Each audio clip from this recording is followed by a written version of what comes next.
I realized I was gradually waking up from what had to be sleep. I was in excruciating pain all over my body, but mainly in my chest and arms. I attempted to open my eyes, but they refused. Someone was standing alongside me, fumbling with something, when I heard footsteps approaching from my right. A constant beep, beep, beep could be heard. It seemed strangely familiar. Then I felt fingers running through my hair. My name was called by a lovely voice. The voice was somewhat familiar, although it had only just become so. It was a woman's voice, with a heavy Mexican accent, saying my name. She requested that I open my eyes. I tried once more. My eyes responded this time, but there was brilliant light, so I closed them tightly since the light pained them. "Do you remember me?" said the woman beside me as she continued to stroke my hair.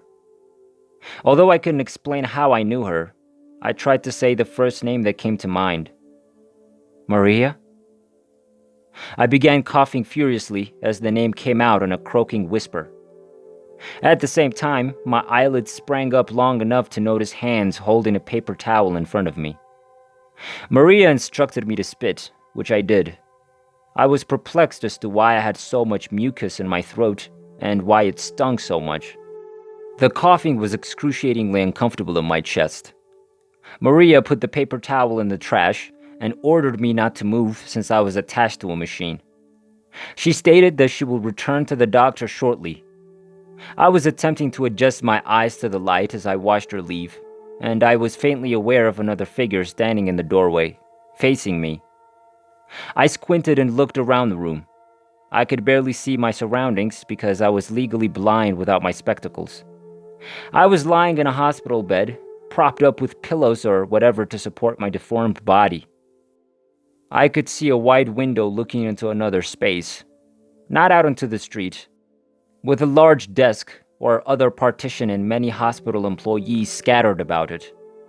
There were voices everywhere, beeping sounds everywhere, and practically everything seemed to be at a distance. To my left was a tall metal cabinet, similar to a locker. It seemed to be related to something. I closed my eyes and concentrated on the continuous beeping sound coming from my right. I then comprehended why the beeping in the cabinet were so familiar to me, and I saw in my mind what could only be a dream, or so I reasoned at the time. It went something like this. I was lying on my stomach, absolutely at ease, up high in what appeared to be a metal cabinet, my elbows on the cabinet underneath me, my chin resting on my hands. My body felt so light that I knew that if I fell off my high perch, I might simply float in midair. My vision was exceptionally clear, even though I was not wearing my glasses. This disparity did not appear to be significant. I was looking down on my own sleeping body in the bed beneath me. Maybe I was at home. I must have been, because instead of my green sheets and red patterned coverlet, there were plain white sheets. In addition, there was no tall metal cabinet in my home bedroom. That didn't appear to matter either.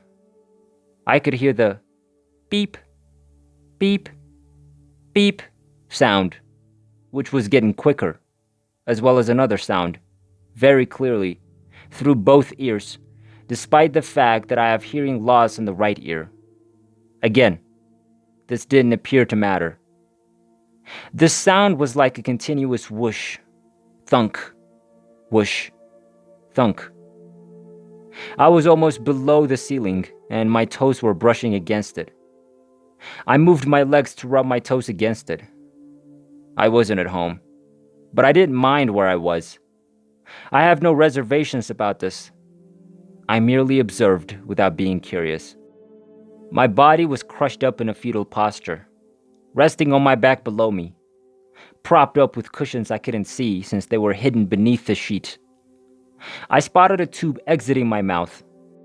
I was listening to the whoosh thud dispassionately as the beep beeps, which had been accelerating, becoming a continuous beep. The room suddenly erupted with activity. There was a lot of commotion as people rushed in. "Maria!" yelled a man. as a woman ran into the room, shouting back, "I'm here." The bed was shifted. The tube coming out of my mouth was no longer there, I observed. This didn't bother me for whatever reason. I wasn't perplexed. I wasn't very excited. There was only total acceptance of all the discrepancies, a detached observer from above. My vision of the figure on the bed was now partially obscured, but I noticed my head has twisted back and something metallic in my mouth. Among all the commotion, I clearly heard a syllable. That word was aspirated, which I had never heard before. It didn't bother me that I didn't know what it meant. I noticed a machine being carried into the room. I noticed a man rubbing two oblong sparkling objects together. As someone yelled, the individuals around the body shifted slightly back, giving me a better view, and then everything became quiet. Over the whoosh, clunk, and beep, I heard a buzzing sound. And then the shiny things were placed on the chest of the body on the bed, and it arched upward. This was continued until the constant beeps turned back into distinct beeps. The tube was back in my mouth, and the metal thing that had been there before had vanished. After a while, I'm not sure how long, the people started to quiet down as some of them started to depart. I drifted fluidly from my perch atop the cabinet down to the bed. I simply moved without thinking about why. My consciousness began to diminish as I lay back into my body. The dream had come to an end. I had closed my eyes as I recalled the event.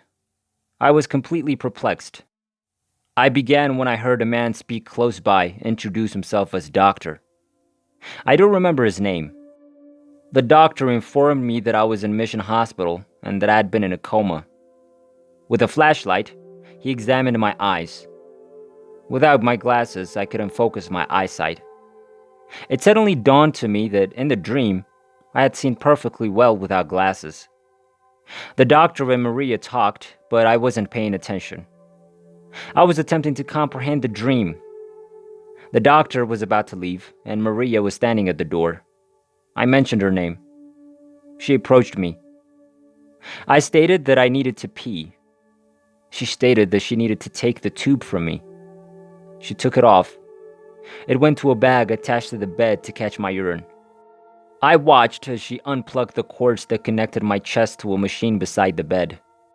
She grabbed a bag from a pole at the foot of the bed, which I later understood was connected by a long line to a needle in my arm.